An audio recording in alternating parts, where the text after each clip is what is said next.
Bismillahirrahmanirrahim. Assalamualaikum warahmatullahi wabarakatuh. Di sini bersama saya Milwan Hendersyah, kemudian dengan teman saya Dandi Purwanto. Baik, pada kesempatan kali ini kami nanti akan berangkat ke tempat petani, yaitu ke Desa Punggur, akan mewawancara petani dalam rangka untuk membuat tugas manajemen produksi.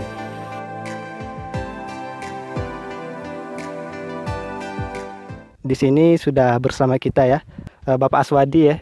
Biasa kita panggil dengan Pak Long. Pak Long ya. Kali ini kita berada di Desa Punggur ya, Pak Long ya. Punggur Di kecil. Punggur kecil ya. Tepatnya di mana itu, Pak Long? Di Parit Toom. Di Parit Toom ya. Mungkin Pak Long kita cerita-cerita tentang berapa luas sih lahan yang Pak Long kerjakan tuh, dan ada tanaman apa aja gitu. Assalamualaikum warahmatullahi wabarakatuh. Waalaikumsalam warahmatullahi wabarakatuh. Jadi yang saya luas yang tanaman yang saya kerjakan ibaratnya buka tanah 22 meter setengah, panjangnya sekitar 180 meter. Jadi yang saya tanam sementara ini ada pare pria, ada jahe merah, ada cabai rawit, ada cabai sayur yang besar, yang sayur hijau, ada mentimun, ada tomat, ada daun bawang. Itulah yang sementara ini saya kerjakan. Cuman sementara ini yang kita berdiri di lahan ini, inilah tanaman jahe merah. Jahe. Mungkin sekarang untuk kita Pak Long, kita fokus ke tanaman yang di depan kita itu ya. Jadi kawan-kawan, di depan kita ada tanaman jahe merah ya Pak Long ya. Mungkin boleh diceritakan Pak Long, alasan Pak Long mungkin nanam jahe merah dari segi mungkin perawatannya mudah atau macam mana itu Pak Long milih jahe merah? Jadi masalah saya makanya minimal setiap tanaman saya selingkan jahe merah, sebab dia bisa tanam tumpang sari. Tumpang sari. Jadi satu baturan atau galangan, jadi bisa kita panen 3 jenis tanaman. Yang pertama contoh kita bisa tanam mentimun. Kedua nanti baru kita udah timun bibitnya sekitar sejengkal ataupun 1 kilan, kita bisa masukkan bibit jahe. Kedua bisa kita masukkan tumpang sarikan dengan cabai rawit ataupun cabai sayur besar. Karena dia itu tak pengaruh ke tanaman jahe. Jadi saya ngambil ke situ, saya di situ ada perhitungannya. Jadi ada untuk hari-hari, ada untuk bulan, terakhir tahun. Jadi prospeknya di situ. Jadi kalau seandainya jahe ini kan sampai 7 sampai 8 bulan, lama ya. Kalau kita tanam tadi masukkan bibit cabai, dia itu kan sekitar 4 bulan panen. Kalau kita masukkan timun tadi kan 1 bulan udah panen. Itulah saya ngambil tanaman yang sejenis jahe. Kalau peluang pasarnya sendiri Pak Long, macam mana kalau jahe itu di pasarnya? Alhamdulillah, kalau masalah peluang pasar sekarang mungkin permintaannya paling besar. Cuman masalah lama ya kendalanya maksud masa panen. Tapi kalau masalah di pasar, mungkin macam saya selaku petaninya atau petani jahenya ndak terpenuhi permintaannya. Jadi itu ya masalahnya. Tapi kalau masalah peluang, masalah harganya, masalah pemasarannya paling lancar ya Pak. Soalnya jahe merah ini kan kebutuhan yang banyak lah. Bisa semuanya bahasanya. Untuk herbal. Kita kan banyak contoh sekarang yang kita nengok lah, umpamanya yang dari jahe merah, macam wedang jahe, susu jahe, atau semuanya lah macam-macam itu. Oke. Baik, mungkin boleh dijelaskan Pak Long kita pengelolaan tanah kan Pak Long nanam di lahan gambut ya Pak Long lahan ya. gambut. Jadi mungkin boleh dijelaskan pengelolaan lahan gambut sebelum tanam jahe bagaimana ya, dan tenaga kerja yang diperlukan untuk pengelolaan dari Pak Long untuk mengelola lahannya berapa banyak ya? Oh, iya. Ini kan saya yang sekarang kita berdiri di sini kan sekitar yang umurnya 6 bulan sekarang nih. Ini kan sekitar ada 10 galangan. Ibaratnya 10 baturan. Jadi satu baturan, jadi cara pengolahannya awal mula kita cangkul dulu. Kita cangkul kasar. Jadi nanti kita masukkan awal mula pupuk kandang. Pupuk kandang macam TA lah. Kan. Udah itu baru kita masukkan lagi dolomit.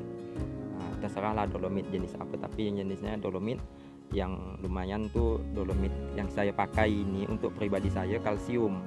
Kaptan dolomit kalsium. Udah itu bisa kita campurkan SP36 secukupnya. Tapi kalau awal mula pertama kita ngolah lahan yang belum sekali, jadi kapasitas per baturan atau galang 1 karung 50 kilo dolomit. Jadi T ayam 1 karung. SP36 nya sekitar 2 kilo 1 galang. Jadi kita campur, randaukan, cincang lagi. Diamkan sekitar berapa hari, jadi dia ikut fermentasi. Nanti barulah kita tanam yang awal mula dulu tadi. Kalau kita nak langsung tanam jahe pun tidak masalah, berarti kita tanam jahe langsung. Tapi kalau macam pribadi saya tempoh hari di sini kan lahan pertama sekali kan saya tanam jenis tanaman daun bawang. Daun bawang, udah daun bawang sekitar 1 kilan atau sejengkal. Jadi saya masukkan bibit jahe. Udah itu jahe udah tumbuh, baru saya masukkan bibit cabai. Itulah awal pengolahan tanah yang jadinya sampai tanaman jahe macam ini. Untuk tenaga kerja yang dikerjakan oleh Pak Long nih ada berapa orang Pak Long? Biasanya ini kan saya tidak tentu, tidak ada kerja tetap. Jadi biasanya saya 2 orang. Ada yang waktu kita nyincang atau nyangkul. Waktu nanti menghaluskan tanah ataupun milih kayu batang yang ada di dalam baturannya kan perlu juga ibaratnya tidak tentu lah. Kalau macam ini sih boleh dibilangkan kebanyakan saya sendiri lah. Sendiri ya Pak Long. Cuman kadang-kadang adalah dibantu kawan sekitar 2 orang. Tapi tidak tetap. Itu ya. Oke. Jadi itu ya tadi dari Pak Long Aswadi. Mungkin kita akan gantian ya dengan kawan kita. Assalamualaikum warahmatullahi wabarakatuh. Di sini saya sudah bersama Pak Aswadi ya. Pak Aswadi. Panggilannya Pak Long ya. Di sini yang saya ingin tanyakan ini perawatannya gitu ya Pak Long ya. Perawatan dari awal tanam jahe ini sampai panen tuh gimana gitu. Jadi perawatan jahe dari awal sampai ke panen dia memang harus pemupukan. Awal mula kita kan udah tumbuh bibit 1 jengkal. Jadi awal mula pertama kita pemupukan. Jadi pemupukan kalau yang bagusnya sih udah dipupuk langsung ditimbus. Jadi kenapa? Jadi mengurangi resiko penguapan pupuk itu tadi. Jadi nanti masa pemupukan selama jahe dari ditanam sampai ke panen dia minimal 3 kali. 3 kali dengan rincian pupuknya itu tergantung tanaman itu sendiri. Jadi pupuk yang saya pakai ada 2-3 jenis.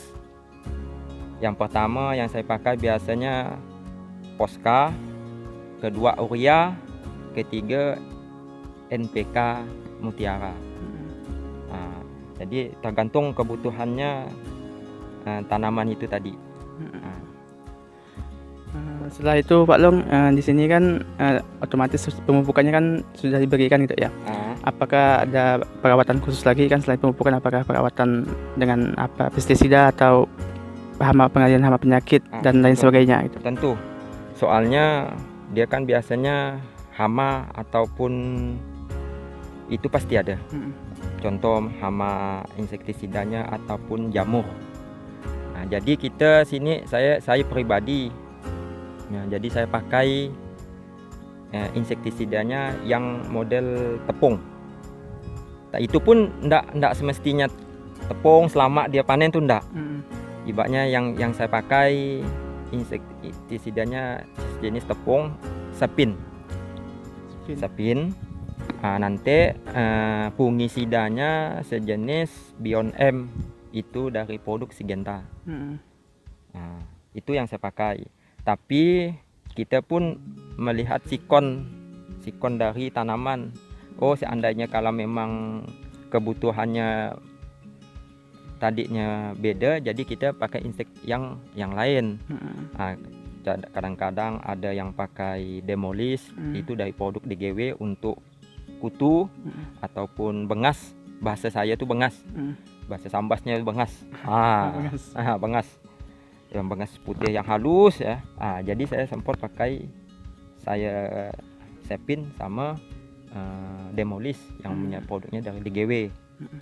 Itu waktu kita penyemprotan tergantung ke tanaman tuh tadi.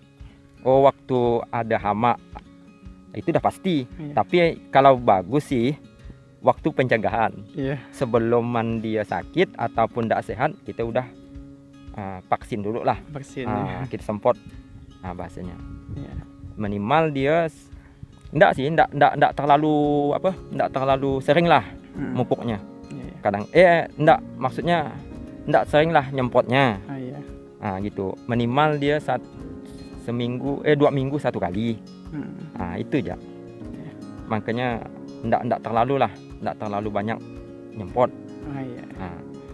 Untuk drainasenya nih gimana Pak Long ya? Drainase di kebunnya gitu. Pengairan. Pengairannya. Masalah pengairan itu harus, apalagi di tanah gambut. Jadi dia tanaman jahe ini sejenis jahe, dia ndak mau terlalu banyak air. Maksudnya sampai dalam acap. Di calah galangannya. Di calah baturan dia ndak mau. Dia terlalu kering pun ndak juga mau. Mau lembab. Jadi kita bikinkan parit. Jadi parit itu ngalir airnya ngarus. Seandainya kalau dia kering, jadi kita bisa bendong. Bahasa kita tuh kita pagong. Kita pagong, jadi air naik. Lumayan lah dia nyerap kan. Tapi kalau dia nanti ke dalaman air, jadi paritnya salurannya kita buka pagongnya. Gaya ceritain kalau masalah dia harus. Soalnya kalau tanpa parit atau pengairan, saya jamin jahe tidak berkembang bagus. Kalau di daerah saya yang seperti ini. Contohnya paritnya udah ada di depan kita inilah. Masalah pengairan. Setelah itu Pak Long, kan ini udah pengairannya udah, pemberian pupuk, perawatannya sudah ya. Pasti ada modal awal pasti yang digunakan ya kan ya. Modal awal, modal untuk pengembangan jahe itu seberapa dan bagaimana hasil penjualan panennya kan, apakah bisa menutupi modal hasil jual panennya ataukah seimbang atau gimana gitu. Jadi awal mula kita nak nanam jahe ataupun layak bahasa kita itu. Jadi kan kita pemodalan galangnya dulu. Awal mula itu paling penting sekali, masalah galang atau baturannya. Jadi kita hitunglah, umpamanya tadi dolomitnya pokoknya mendekkan cerita masalah perawatan galangnya tadi, satu galangan ya saya hitung-hitung kurang lebih sekitar 200.000 lah per baturannya. Terdiri dari tadi kan TA-nya, pupuk anoknya itu apa, dolomitnya, SP36-nya, tenaga kerja yang waktu kita nak nyangkul, nak nyencangnya, ya masalah satu galang. Jadi kalau agak belum bibit, kapasitas bibit dalam satu anok tuh, satu baturan tuh ada yang paling sedikit 10 kilo bibit keperluannya. Dia biasanya mencapai pun ada yang 1,5 kilo bibit. Kalau ya kan bibitnya kan dipotong-potong, potong halus. Yang penting ada mateng, ndak seruas nang. Saya contohkan macam itu lah. Ya apa kalau tadi kita di sini nak ngambil yang tueng tuh mungkin dah di darat sini. Jadi seruas gitu lah. Hitungannya. Ayolah kita tanam jarak 30 dikali sekitar 15. Jarak 30 cm dikali 15. Jadi satu baturan ya dapat 3 baris ataupun 4 baris, tergantung ke luas galangan tadi ya lebar. Jadi kalau 3 baris kapasitas bibit ya kurang lebih sekitar 1 kilo. Tapi kalau yang 4 baris keperluannya satu galangan tadi satu baturannya 1,5 kilo. Masalah tadi ya bibit. Masalah apa kita tadi? Masalah biayanya Pak. Biaya. Yang jelasnya kalau masalah biaya bibit tadi, kalau musim sekarang lah, musim itu kan agak stabil, tidak stabil lah harganya.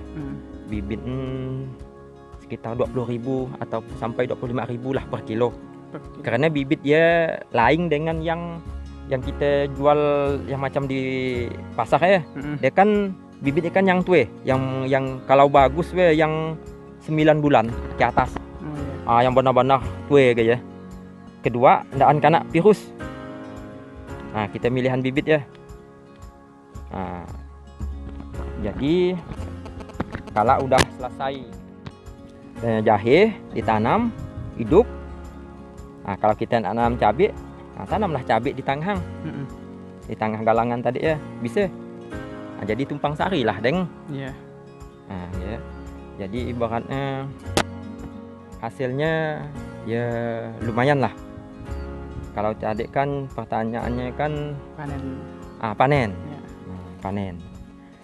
Jadi panen kalau macam itu lah jahe itu yang depan kita itu, yang di samping kita gitu ya.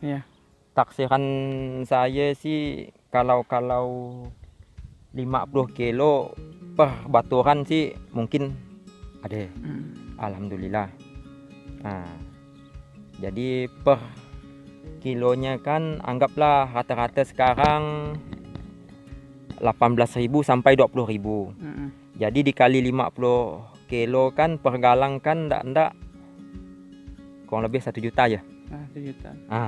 Itulah tadi kalau kita kalkulasikan kan, anggaplah tadi awal mulai kita dari awal pengolahan tanah, bibit, penyemprotan apa kita sampailah panen, anggaplah 300.000 sampai 400.000. Jadi sisanya ke kita tuh masih ada 600. Selama 7 bulan. Itu kita bicara satu batu, satu galangan. Makanya saya bilang tadi harus ada kalau bisa tumpang sari. Jadi adalah nambah kita. Contoh macam daun bawang yang bisa cepat, mentimun. Kan cepat panennya, sekitar 1 bulan udah bisa panen. Nanti matiin timun, mati daun bawang tadi kan antara satunya. Cabai pun bisa dah berbuah, bisa kita karang. Terakhir kita cabut lah jahe. Kurang lebih kayak lah. Untuk pertanyaan terakhir tuh ya Pak Long ya. Menutup lah istilahnya kan. Kendala yang dihadapi kan pasti banyak ya Pak Long. kendala-kendala apa lah yang dihadapi saat musim dari tanam itu lah, dari awal lah, kita singkat dari awal sampai perawatan dan sampai panennya gitu. Dia kendalang mun tanaman macam itu biasa yang ya pastilah, tapi tergantung kita juga be, yang ibaratnya yang mau jeli dengan tanaman kita seorang. Kalau kendala kita ya tadi yang kacik tapi kita tidak jeli, dia jadi basah. Kendalang ialah tadi kita gagal panen kan ibaratnya. Tadi masalah penyakit panas ada, ataupun penyakit yang dikatakan penyakit fusarium, penyakit tadi ya, jamur. Karena mungkin kelembapan tanah dengan udara dan stabil. Kedua, kalau masalah kendala pemasarannya, perasaan saya sih sia-siaan, cuman malah kurang ya, malah pasokan, malah orang untuk atau pedagang ataupun agen lah bahasa saya kan, malah nak minta terus, ada tak jahe udah siap tak bongkar, Tak lebih lah minta terus. Tapi kalau masalah kendala yang lain sih pasti ada. Di situlah tadi kendalanya, kendala masalah di perawatan tadi itu, perawatannya tadi. Cuman mau kita lah yang nyak jeli, mau tahu masalah kondisi dengan sikonnya lah bahasanya dengan tanaman kita. Iya ya. Baiklah, sudah dilakukan wawancara tentang manajemen pertanian untuk jahe ya, di Desa Punggur.